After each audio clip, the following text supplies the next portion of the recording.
Hello viewers, welcome to our channel. నేను మీ చరణ్ పరిమి.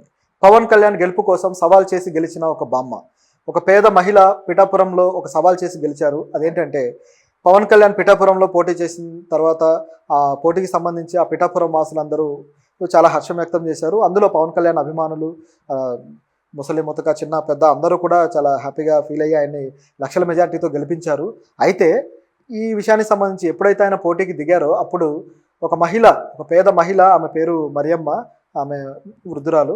ఆమె కనీసం వాళ్ళకి జీవనోపాధి కేవలం ఆమె భర్త ఒక రిక్షా ఉండేది, ఆ రిక్షా తొక్కుతూ వాళ్ళు జీవనం సాగించేవాళ్ళు.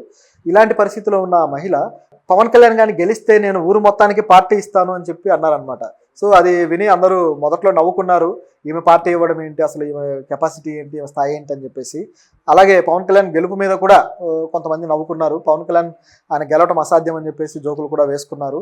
అండ్ అక్కడ బలమైన ప్రతిపక్షం కూడా ఉండటం, ప్రతిపక్ష నాయకురాలు కూడా బలంగా ఉండటం, ఇవన్నీ మనం చూసాము. అయితే పవన్ కళ్యాణ్ చివరికి ఎలక్షన్లో బ్రహ్మాండంగా గెలిచారు.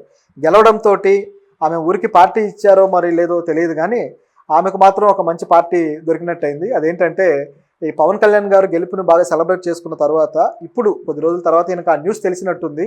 పవన్ కళ్యాణ్ రియాక్ట్ అయ్యి ఆమెకి వాళ్ళు పేదవాళ్ళు, తర్వాత భర్తకి కేవలం ఒక రిక్షా తప్ప మరేం లేదు అని ఆమెకు తెలిసిన తర్వాత పవన్ కళ్యాణ్ ఆయన ఏం చేశాడంటే ఇప్పుడు వాళ్ళకు ఒక ఆటోని గిఫ్ట్గా ఇచ్చాడు. అది ఆయన ఆదేశాల మేరకు పార్టీ శ్రేణులు వాళ్ళకి అందించడం జరిగింది. సో ఇప్పుడు ఆమె చాలా హర్షం వ్యక్తం చేశారు. ఆయన ఇలా చేస్తారని మేము అనుకోలేదు, మాకు ఆటో ఇవ్వడం చాలా ఆనందంగా ఉంది, ఇప్పుడు మా జీవనోపాధి కోసం అది ఎంతో బాగా ఉపయోగపడుతుంది అని చెప్పి వాళ్ళు భార్యాభర్తలు ఇద్దరు హర్షం వ్యక్తం చేశారు. ఒక నిజమైన అభిమానం చాటుకున్న వాళ్ళకి పవన్ కళ్యాణ్ ఎలా స్పందిస్తారో, ఎలా రెస్పాండ్ అవుతారో ఈ సంఘటన ద్వారా కనిపిస్తుంది అనమాట. పవన్ కళ్యాణ్ ఇది ఒక్క విషయమే కాదు, ఇలాంటి అనేక సందర్భాలు ఆయన రియాక్ట్ అయిన సందర్భాలు ఉన్నాయి. అంతెందుకు గవర్నమెంట్ ఏర్పరచగానే ఆయన దగ్గరకు వచ్చిన న్యూస్ ఒక అమ్మాయి కిడ్నాప్, ఆ కిడ్నాప్ సంబంధించి ఆయన వెంటనే రియాక్ట్ అయ్యి 2 రోజుల్లో అమ్మాయిని ఆచూకీని కనుక్కోవడం చూసాం. అలాగే ఆ వ్యక్తిని అరెస్ట్ చేయడం చూసాము.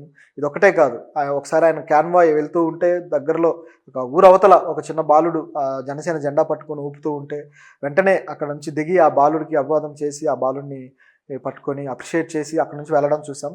ఇట్లా పవన్ కళ్యాణ్ ఆయనకి స్పందించే గుణం ఉంది. ఆయన ప్రతిదానికి ఈ విధంగా స్పందిస్తూ వస్తుంటారు. ఇలా ఆయన అభిమానులు ఇంకా ఎక్కడెక్కడ ఉన్నారో, ఎలాంటి కార్యక్రమాల్లో ఉన్నారో వాళ్ళందరికీ ఇలాగే స్పందిస్తూ వస్తున్నాడు.